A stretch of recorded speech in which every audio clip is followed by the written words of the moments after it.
Hello, and welcome to Filibustering History, a podcast series where we discuss what historians do with their lives. I am Rob Denning, lead faculty for the history program at Southern New Hampshire University. Today, I am talking to Dr. Josh Esposito, an instructor in the history program at SNHU, who works as a historian for the U.S. Southern Command in Miami, Florida. Today, we will talk about his background, what life is like working as a historian in a military headquarters, and his advice for students looking to follow in his footsteps. What is your name and what do you do? My name is Josh Esposito. I'm contracted through the Celestar Corporation to be a historian at United States Southern Command in Miami, Florida. And what is your academic and professional background? I did my undergraduate degree at Shippensburg University, which is a state school in Pennsylvania. Then spent 4 years in the U.S. Navy, then went to West Virginia University where I did my master's and PhD before I came down here to Miami. And what were your research and teaching interests during your degree programs? I focused my primary research interests had to do with the Cold War and decolonization. I focused on U.S. foreign relations, specifically with Latin America and the Caribbean, and even more specifically with the role of organized labor in international relations. I also had an interest in U.S.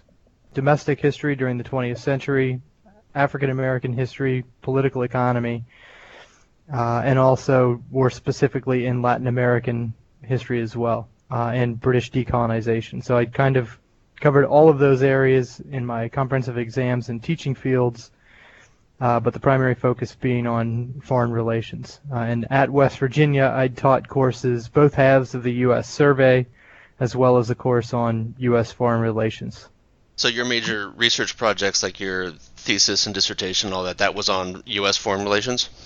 Correct. My thesis and dissertation were both focused on the convergence between decolonization and the Cold War in the British West Indies. And I particularly looked at the role of organized labor as kind of a major actor, really, in international relations of that period in that region. Were you one of those lucky researchers that actually got to go take research trips to the Caribbean?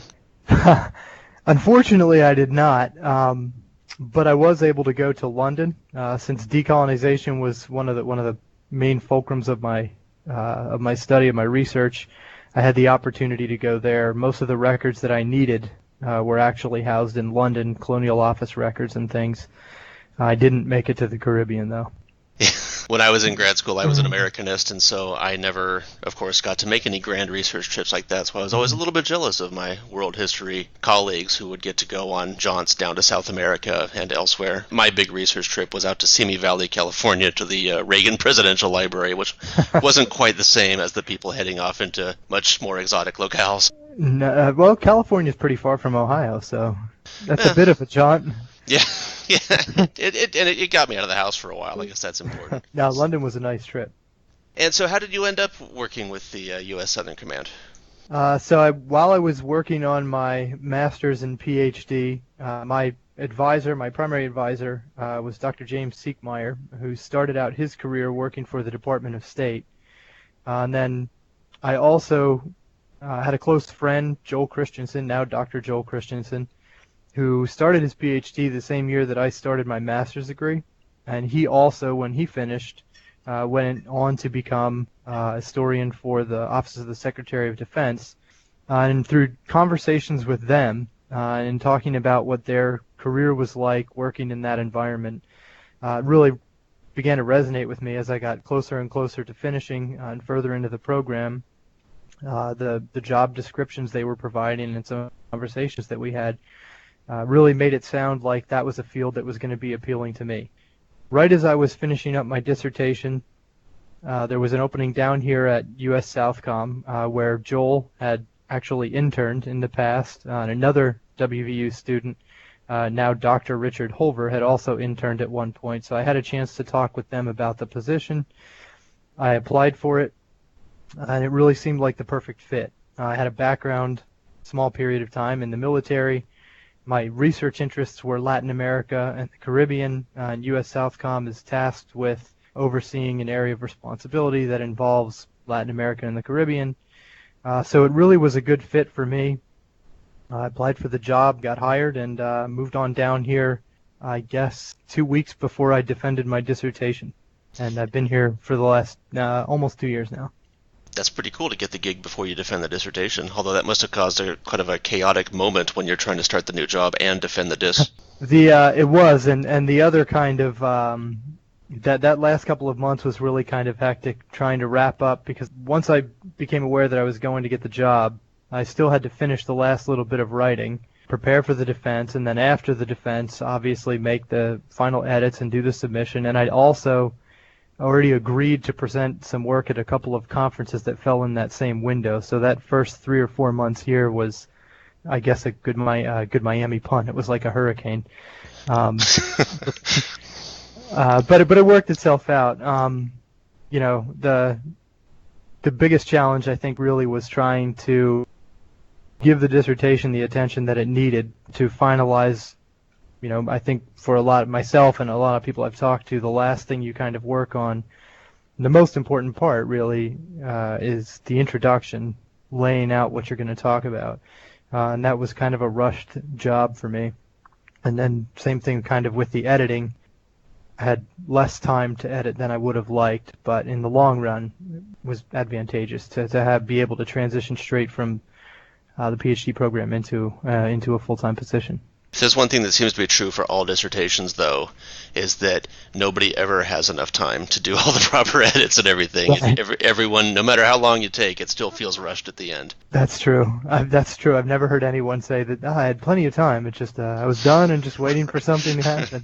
Right. I had this done 6 months ago. Yeah. So with the Southern Command, what do you do there? What does a typical day in that job look like? So typical day can vary quite a bit, depending on what's happening. Usually we have one major, there are two of us in my office, myself and Mr. Tim Schultz, who's the lead historian. He's been down here since 2008-ish, I think. We typically have one running major project that you could think of as kind of a short monograph length project that we're working on. And that's kind of our steady state activity. We'll be doing research on that, get diverted off of it to work on some other things, but we've got that going on all the time. So when we get the chance, that's kind of our focus. Some of those projects are focused more on preserving what we do for posterity. Things like when the commander of SOUTHCOM leaves, we, within 6 months of his departure, will publish a command history of his tenure. We collect inputs for that annually, but with the final product, we also compile oral history interviews we've conducted with the commander, and we write, a kind of monograph-length project. So we'll do projects like that where we're preserving the command's activities for posterity, and we'll also do similar length products that have to do with topics of interest to the command in the present day. So kind of an applied history model of informing policy. If there's something going on that, in particular, some historical context we think would be really significant or important, we'll dive into a deep dive project on that and produce that, ideally in conjunction with some deadlines the command's got as they come up with, operational plans and things. So we've got that kind of major project running all the time. Day to day, we attend about 4 or 5 meetings or briefings per week. That kind of varies. Take some notes on those, keep our thumb on the pulse of the command to get a sense of what's going on, where can we be value added to them. And it's also a good opportunity, those meetings, for people to reach out to us, to say, hey, there's a historian in the room, what can you add? Or can you guys look into this a little bit further? So that's kind of a second daily type of activity. We conduct, as a third, we conduct a large number of oral histories and we transcribe them ourselves. So typically we've got a couple of transcriptions that are in the process of being typed out and edited. So we'll work on those 2 kind of as time permits throughout the week. And then the fourth kind of day-to-day normal routine activity we have is responding to requests for information.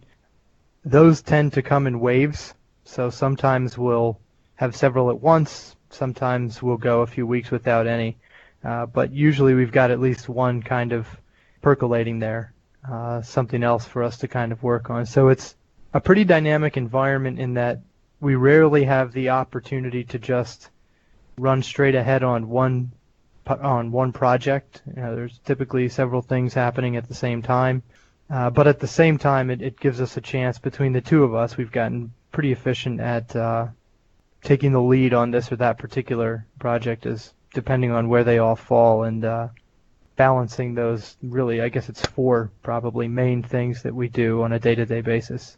The major project one that you were talking about with the monograph length studies, are those, what type of audience do you have in mind for that? Is it military, or is it general public, or is it even published outside of SOUTHCOM, or is it kept as part of like internal use only? For the most part, those are internal use. If we do put them out for publishing, they'll go to the historian's office, the Joint Chiefs Historian's office.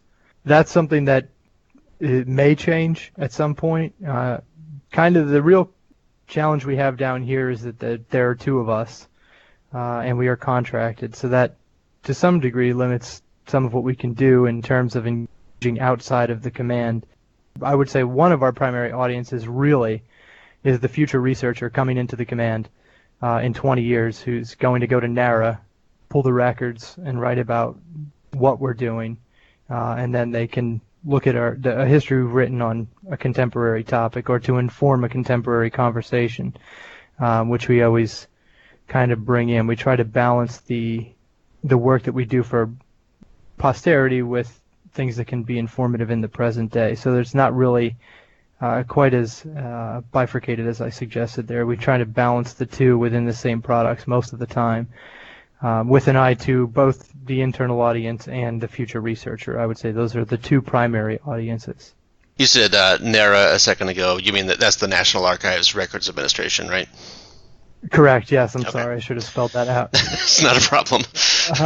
So the other question that kind of sprang to mind while you were talking about all that is that you are not actual military employee at the moment. So do you, unless I misunderstood, but so do you, is there any kind of, I don't want to say friction, but what is the relationship between like the full-time military guys and then you as not necessarily an outsider, but not military employed? Right, that's a good question. So there's military employees, there's civilian employees, and then there's contractors where I work. We fall into the contractor bin. And we have a great relationship. I've not experienced any friction at all in terms of what we do, in terms of interacting throughout the command. I actually was pleasantly surprised by the degree of respect you get actually coming from academics into that environment. Not that I should have been surprised, but there's a lot of respect at the command for what academics can bring to our daily routine and our operations, kind of the things that we do. And there's a lot of opportunity for us to engage, and a lot of examples of times when the command has kind of engaged us. So I've not experienced any friction at all, no. That's interesting to hear. From the stereotypical perspective, you would think that the military wouldn't have time for, egghead academics or something, but it's good. It's interesting to hear that that's actually not the case, and that's kind of heartening to hear. Right. No, not at all. In fact, one of the first experiences I had, and this kind of stuck out in my mind, and this I think is kind of a good example of that, what we're talking about. Day or two after I got there, bumped into a Marine major who at the gym after work, someone whose office was near mine. I introduced myself. He recognized me, had seen me when I introduced myself to the command. I just introduced myself on a first name basis. Hi, my name's Josh. He made a point to say, to encourage me to go by Dr. Esposito. He had a lot of respect for the fact that I'd gone and gotten that degree. He had a lot of respect for people who coming from academics and kind of, you've earned, by virtue of getting the degree, getting a graduate degree, you've earned a degree of respect from us. And we value your input based on your experience and training in academics. And that was something that really stuck with me. And I've kind of gotten the same feeling ever since I've been there, where there really is a lot of respect for what it takes to earn a graduate degree, and a lot of people coming to you and asking you, hey, you're the expert in this particular topic or area. What can you tell me? How can you inform my decision? It is a combatant command, so it's a headquarters. You know, it's a lot of people who themselves also have degrees too. So there is, I think, a really strong sense of respect that goes all the way around there. So it sounds like you're focused more on the officer class, but do you still have interactions with, say, the frontline soldiers, or is that kind of outside your purview? For us down here, that's not something that we really get into too much, and part of that is that there are two of us in the office. It's not a very large office, particularly given that we're really responsible for everything, making sure that we preserve and inform everything south of Mexico. Right, as I kind of said, it is a headquarters that, for the most part, it is officers that work there, and higher level officers, to be frank about it.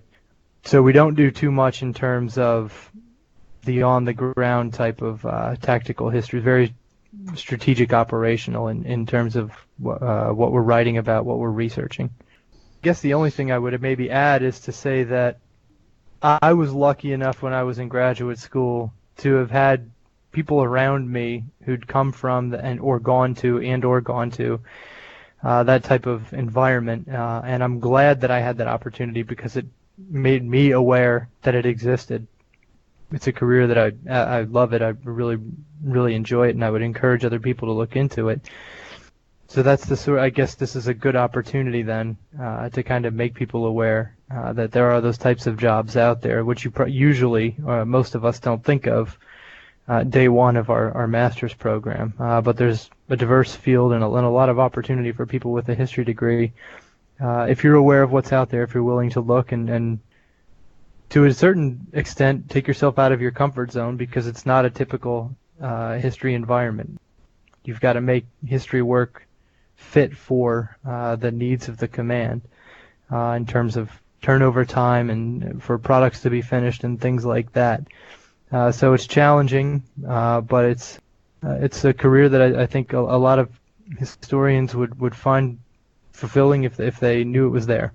I agree. I think this, because like you said, a lot of historians typically think that, well, I'm going to go into teaching because that's what the standard line is for history students. But one of the purposes of this whole podcast series is to demonstrate that there's lots of other options out there. And I think military historian is something that I think historians tend to hear about, but I think there's probably a lot of misinformation or kind of misconceptions about what you have to do to get one of those positions. I imagine a lot of people probably think they have to be active military to get those, or they have to be specializing in military history to get those. But based on what you've been saying, and a few other people I've talked to that have held similar positions with local units kind of scattered around the country, that doesn't seem to be the case. It seems to be they're more interested in just general skills. Do you have the skills that are necessary to produce good history? And that's more what they're looking for. I mean, I'm sure they would love to have subject matter knowledge and all that, but it seems that the skills kind of become a bit more important than having specialized training in military history or a specific place. Right, absolutely. I mean, there's obviously an advantage to having the background, but it certainly is not an inhibition if you don't.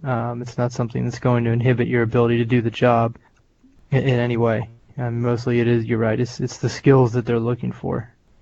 Okay, and so we've touched on this a little bit, but do you have any other suggestions or advice for listeners who would be interested in going into this type of field?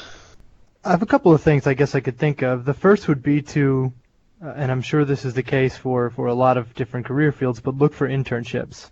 If you have the opportunity while you're working on your degree, look for either internships in this type of field or any type really of public history engagement that you can do outside of or in addition to your degree will help you work on some of the things that you need to be able to do for the job. It will help boost your CV when you put it out there.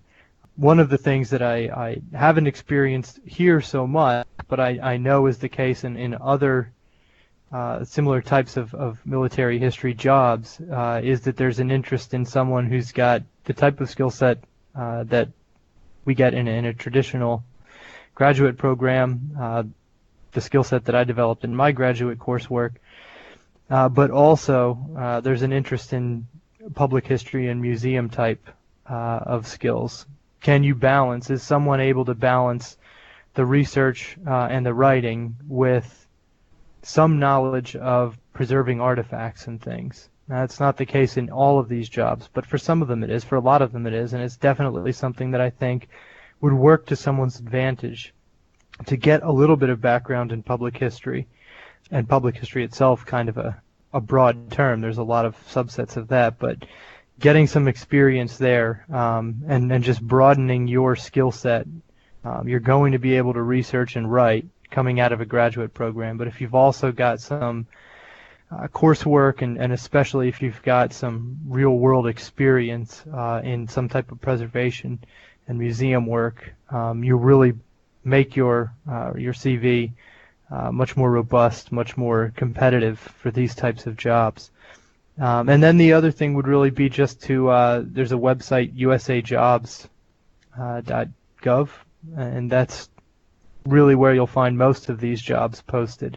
A lot of them, depending on what they are or when they're posted, sometimes they give certain preference to veterans, so if there's anyone who's a veteran, you might have a leg up in that sense.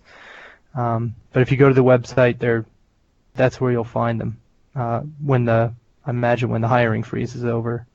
Once the hiring freeze ends. Right. I think that's probably a good place to wrap this up, so thank you for joining me today. Okay, thank you for having me. And thank you all for joining us today. If you have any questions or comments on this podcast, or suggestions for future episodes, please send me an email at snhuhistory@gmail.com. I'm Rob Denning. Thanks for listening.